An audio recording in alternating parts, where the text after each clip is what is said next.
교회는 천국의 모형입니다. 천국의 모습이 어떤지를 조금이나마 들여다볼 수 있는 곳, 그곳이 바로 교회인 겁니다. 사실 천국의 모형은 두 가지가 있습니다. 교회와 가정입니다. 하지만 여러분, 그것은 어디까지나 하나님이 주인이 되실 때 그때만 가능한 겁니다. 하나님이 주인이 아니라면, 그래서 하나님의 뜻이 이루어지지 않는다면 그것은 결코 천국이 될 수 없습니다. 그러면 오히려 세상에서 가장 힘든 곳, 천국이 아니라 지옥을 경험하게 되는 것, 그곳이 교회와 가정입니다. 여러분의 가정은 하나님의 뜻이 이루어지는 곳입니까? 그래서 여러분의 가정은 천국을 경험할 수 있는 천국의 모형이 맞습니까? 교회는 어떻습니까? 여러분, 우리 교회는 하나님의 뜻이 잘 이루어지는 교회입니까? 하나님의 뜻은 어려운 것이 아닙니다. 항상 기뻐하라, 쉬지 말고 기도하라, 범사에 감사하라. 이것이 그리스도 예수 안에서 너희를 향하신 하나님의 뜻이니라. 그렇습니다. 하나님의 뜻은 우리가 항상 기뻐하는 것입니다. 그러기 위해 쉬지 말고 기도하고 또한 범사에 감사하는 것입니다. 여러분, 제대로 기도하는 사람은요, 감사를 고백하지 않을 수가 없습니다. 감사는 깨닫는 것인데, 기도를 제대로 하는 사람이라면 범사에 감사를 깨닫게 될 것이기 때문입니다. 여러분, 우리 얼굴 중에서 가장 보기 좋은 얼굴은 감사하는 얼굴입니다. 여러분, 한번 이렇게 생각을 해보세요. 감사할 때 얼굴이 어떻게 변하는가? 정말 감사한 사람을 만나면, 정말 감사한 마음이 들 때 그 표정은 가장 온유하고 얼마나 또 겸손한 얼굴입니까? 또 얼마나 기뻐하는 그런 모습입니까? 오늘 집에 가서 감사하는 얼굴을 이렇게 한번 거울을 보시면서 가능하면 사진도 한번 찍어두세요. 늘 그런 얼굴로, 감사하는 얼굴로 사시기를 축원드립니다. 교회는 그렇게 살 수 있는 것, 그 표정으로 살 수 있는 곳입니다. 그 얼굴로 사는 것이 하나님의 뜻이라는 겁니다. 가정도 그렇게 살 수 있는 곳입니다. 서로 사랑하니까, 서로에게 감사하니까. 감사하십니까?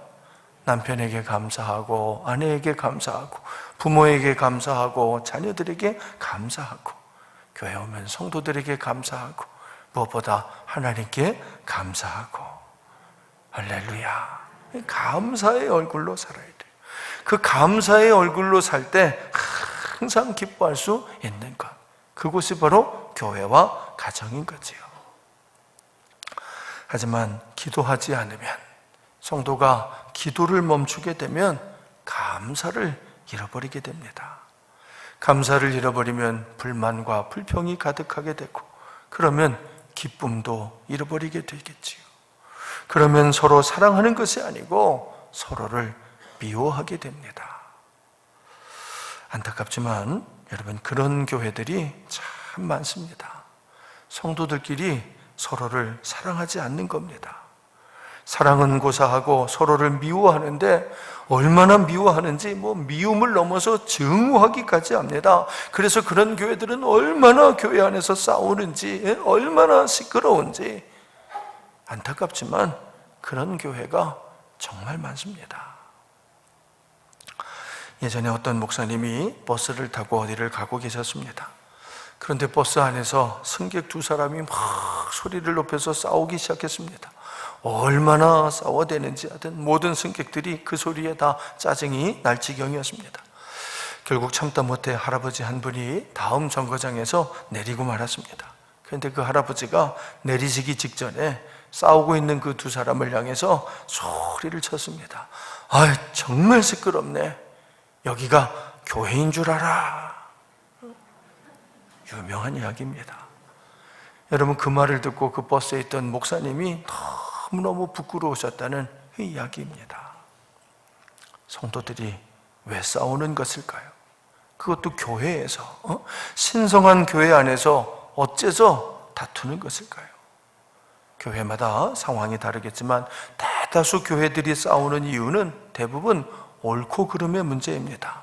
서로 자기 생각이 옳다고 내가 맞고 저 사람이 틀렸다고 그러고 싸우는 것입니다. 여러분, 이런 것을 율법적인 문제라고 합니다. 율법은 법이기 때문에 필연적으로 옳고 그름을 나누게 됩니다. 세상에서도 옳고 그름을 나누려면 최종적으로는 이 법적인 판단을 의지할 수밖에 없는데, 그게 이제 법의 속성이기 때문에 그렇습니다. 율법도 법이기 때문에 결국은 옳고 그름을 나누게 되는 겁니다. 그렇기 때문에 율법적인 교회는요, 율법적 신앙은 반드시 옳고 그름의 문제로 싸우게 됩니다. 서로 자기가 옳다고, 자기 생각이, 자기 판단이 맞다고 싸우게 되는 겁니다. 하지만 정작 율법을 가지고, 여러분, 율법이라는 말 자체가 캐논이라는 줄자, 자라고 하는 그런 뜻인데, 그 율법의 잣대를 가지고 재보면 아무도 옳다함을 얻을 수가 없습니다. 이 문제인 겁니다. 율법을 내세우며 서로 자기가 옳다고 주장하지만 정말은 대보면, 실제 율법으로 판단해 보면 아무도 옳은 사람이 없는 겁니다. 의인은 없나니 하나도 없기 때문입니다. 세상에는 옳은 사람도, 옳기만 한 주장도 없는 겁니다. 다 틀린 겁니다. 기록된 바 의인은 없나니 하나도 없으며 깨닫는 자도 없고 하나님을 찾는 자도 없고 다 치우쳐 함께 무익하게 되고 선을 행하는 자는 없나니 하나도 없도다. 그래서 예수님이 오신 겁니다. 그래서 예수님께서 십자가에 달리신 겁니다. 의인이 아무도 없기 때문에, 아무도 옳은 사람이 없기 때문에, 아무도 구원을 받을 수가 없기 때문에 예수님이 오셔서 십자가에 달리신 겁니다. 여러분, 이게 복음입니다. 옳은 사람이 아무도 없다는 겁니다. 오직 예수님만이 길이요 진리요 생명이심을 고백하는 겁니다. 그렇기 때문에 예수님을 이야기하는 교회, 예수님이 주인이신 교회, 그 교회에서만 싸움이 멈춥니다. 예수님 앞에서는 모두가 죄인이기 때문에 아무도 자기를 주장할 수 없기 때문입니다. 근데 그런 교회가 별로 없습니다. 이게 참 쉽지 않아요. 예수님만 이야기하는 교회, 예수님이 중심이신 교회, 그래서 주님의 뜻만이 이루어지는 교회가 참 쉽지 않습니다. 오늘 성경에 보면 심지어 안디옥 교회조차도 그게 잘 안 될 때가 있었습니다. 사도행전 최고의 교회인 이 안디옥 교회마저 큰 소리가 나고 서로 싸울 때가 있었다는 겁니다. 더욱 기가 막힌 것은 그 다툼의 중심에 바울과 바나바가 있었다는 겁니다. 야, 바울과 바나바, 그 위대한 두 사도가 교회 안에서 서로 심하게 다투고 만 겁니다. 자, 우리 39절, 사도행전 15장 39절 말씀을 같이 읽습니다. 시작. 서로 심히 다투어 피차 갈라서니 바나바는 마가를 데리고 배 타고 구브로로 가고, 서로 심히 다투어 피차 갈라서니, 이게 바울과 바나바가 그랬다는 얘기입니다. 참 충격적인 말씀이지. 바울과 바나바, 그 위대한 두 사도가 서로 심히 다투셨다는 겁니다. 여러분, 성경에 심히 다퉜다라고 기록이 될 정도면 그 두 분이 얼마나 크게 다투신 것인지 상상이 잘 안 됩니다. 더욱 안타까운 것은 그렇게 다투셨지만 그래도 나중에 두 분이 화해를 하셨다면 그러면 참 좋겠는데, 뭐라고 기록되어 있습니까? 서로 심히 다투어 피차 갈라서니. 결국 두 분이 갈라서고 말았다는 겁니다. 각자 서로 갈 길을 가셨다는, 다른 길을 가셨다는 겁니다. 크게 싸우고는 그만 헤어져 버리고 말았다는 겁니다. 도대체 무슨 일이 있었던 것일까요? 대체 어떤 일이기에 그 두 분이 그렇게까지 다투신 것일까요? 안디옥 교회에 예루살렘에서 건너온 율법적인 신앙인들이 들어왔습니다. 우리 지난 시간 제가 쭉 살펴봤던 부분이지요. 그들은 반드시 할례를 받아야 되고 율법은 지켜야 된다, 이렇게 성도들을 선동했습니다. 그 문제가 교회 안에 너무 커져서 도저히 자체적으로는 해결할 수 없는 상황이 오자 바울과 바나바가 디도를 데리고 예루살렘 교회를 찾았습니다. 이건 예루살렘 교회에서 시작됐던 문제이기 때문에 예루살렘 교회에서만 완전한 해결을 볼 수가 있었기 때문이지요. 자, 그렇게 가서 하여튼 원하던 결과를 가져오게 됐습니다. 더 이상은 아무도 할례를 주장하지 않게 된 겁니다. 뿐만 아니라 우상의 제물과 피와 목매어 죽인 것과 음행을 멀리하는 것 이외에는 아무것도 주장하지 않게 됐습니다. 여러분, 이런 것들은 꼭 율법으로 이렇게 정해놓지 않더라도 워낙에 이게 상식에 속하는 것이기 때문에 교회 안에서 큰 문제가 될 것들이 아닙니다.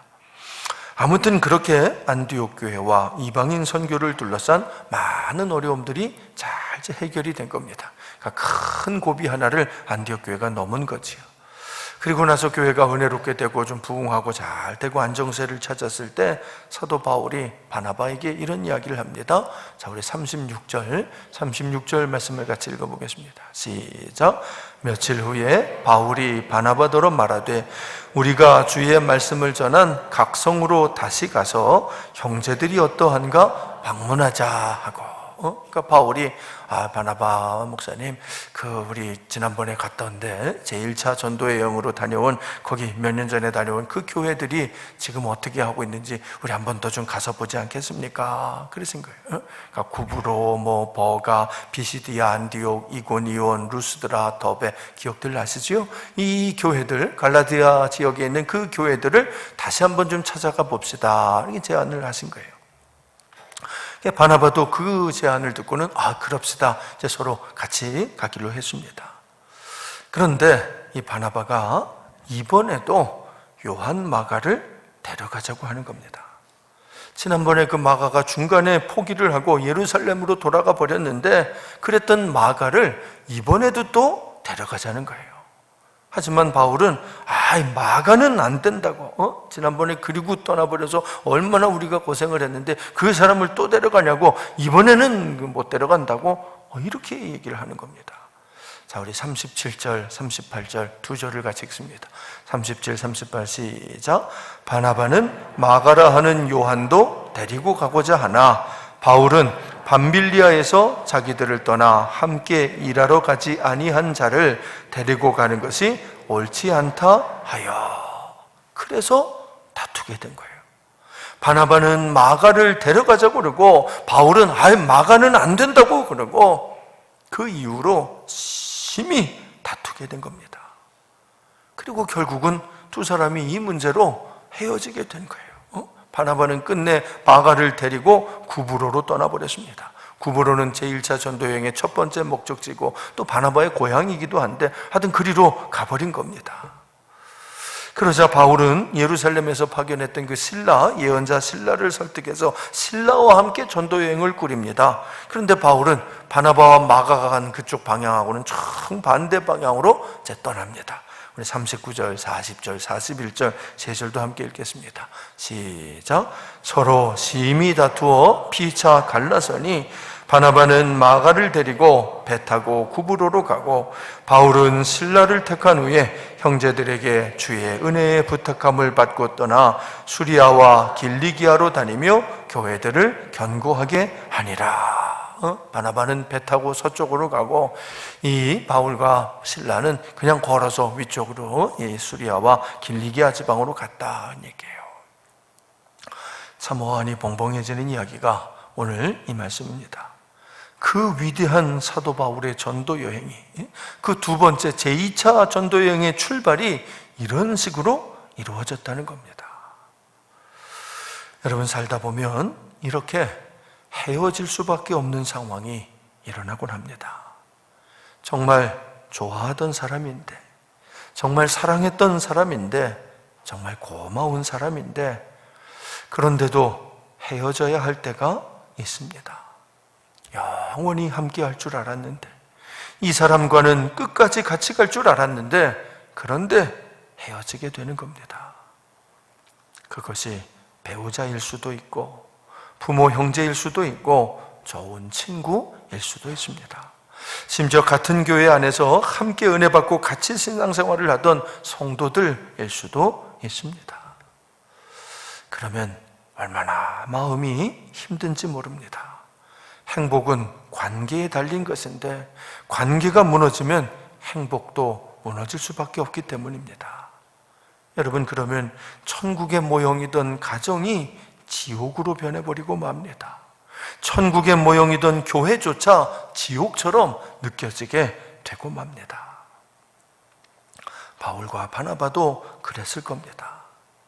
여러분, 사실 바울에게 이 바나바는 은인 중에 은인이었습니다.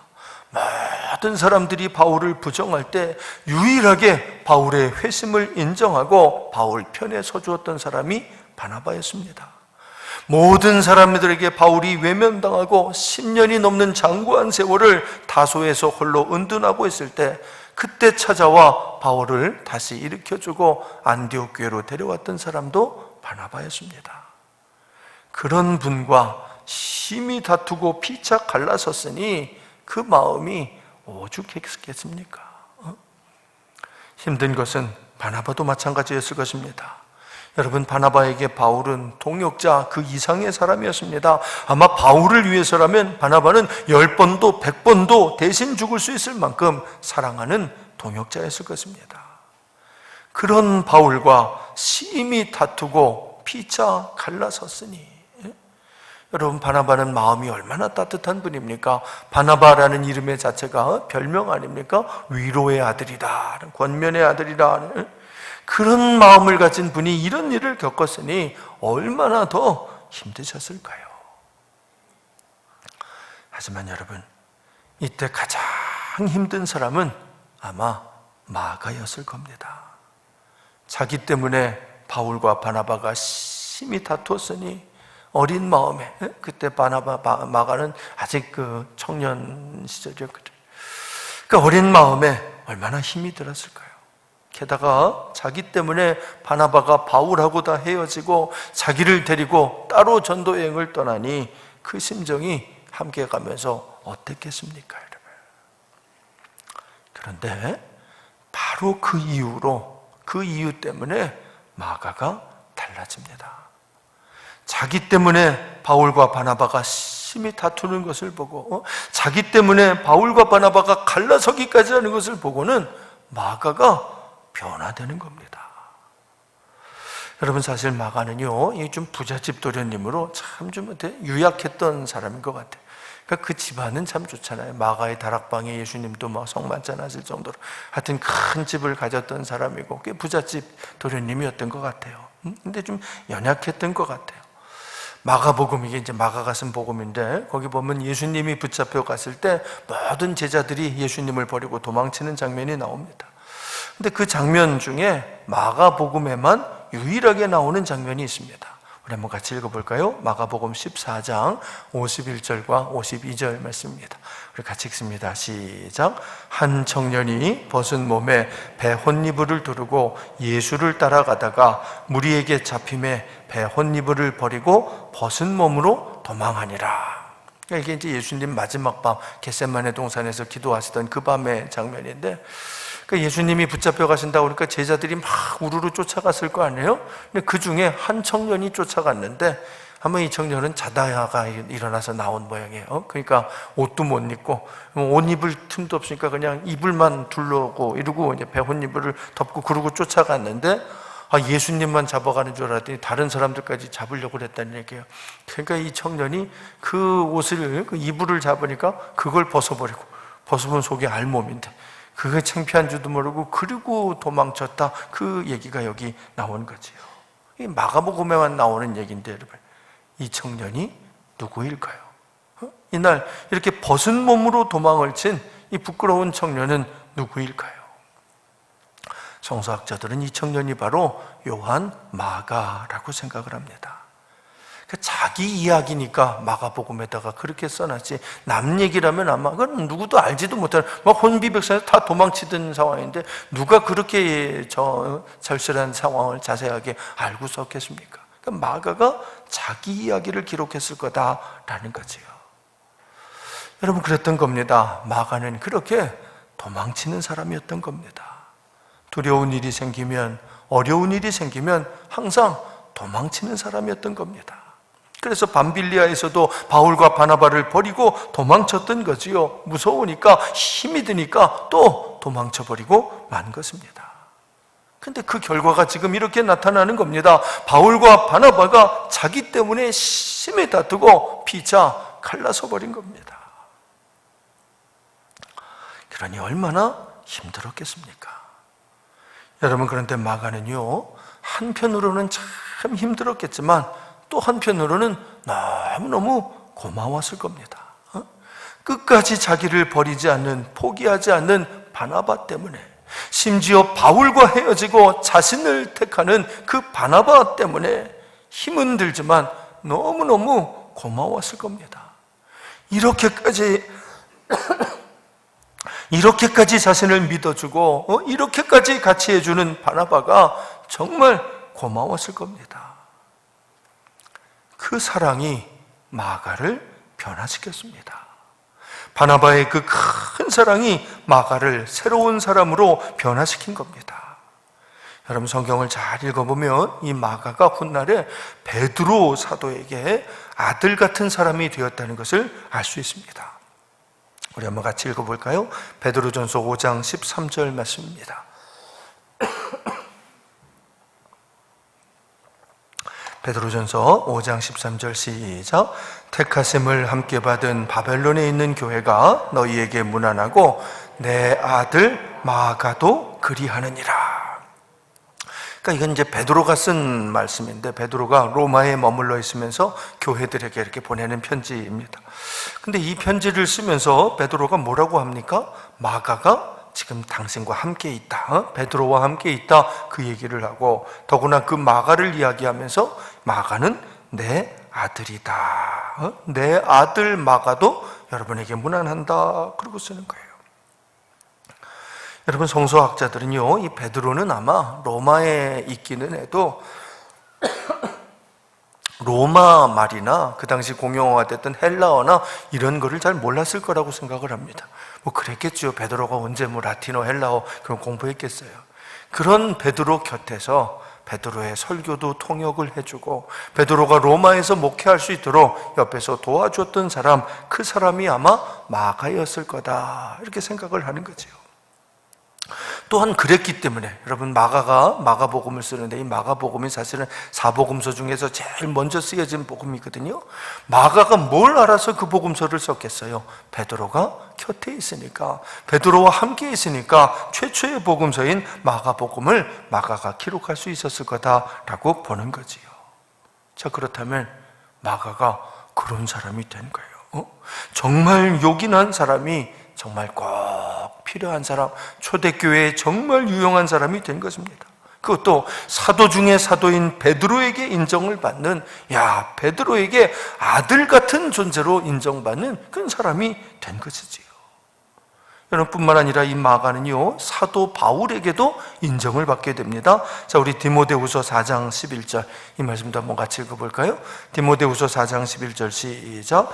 누가만 나와 함께 있느니라. 네가 올 때 마가를 데리고 오라. 그가 나의 일에 유익하니라. 여러분, 이 말씀은 사도 바울이 로마 감옥에 갇혀 있으면서 디모데에게 보내는 편지, 그래서 디모데서입니다.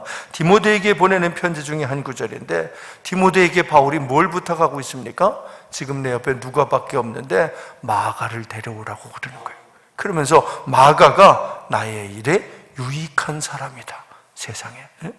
안디옥 교회에서는 그냥 그 마가 데려가지 않겠다고 바나바하고 심히 다투고 갈라서기까지 했던 그 일이 있었는데, 어느새 이 마가가 사도 바울에게도 이는 나의 일에 유익한 사람이라고, 그러니까 너 디모데 올 때 혼자 오지 말고 꼭 마가를 데리고 오라고 이렇게까지 말씀할 수 있는 사람이 된 것이지요. 그만큼 변했다는 겁니다. 마가가 확실하게 변화가 된 것입니다. 그래서 베드로에게는 아들 같은 사람이 되었고 바울에게는 유익한 사람이 된 것입니다.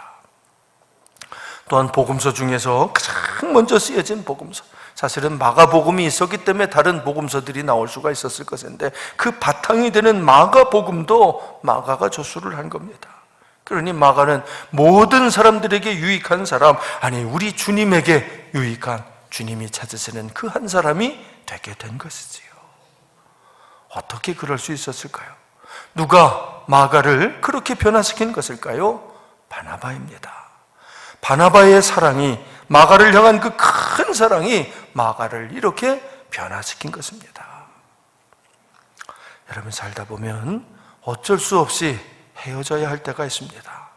정말 그러고 싶지 않지만 그렇게밖에는 할 수가 없는 안타까운 순간이 있습니다. 참 많이 아프지만, 정말 힘들고 어렵지만, 그러나 그것만이 최선인 순간이 있습니다. 바울과 바나바도 그랬을 겁니다.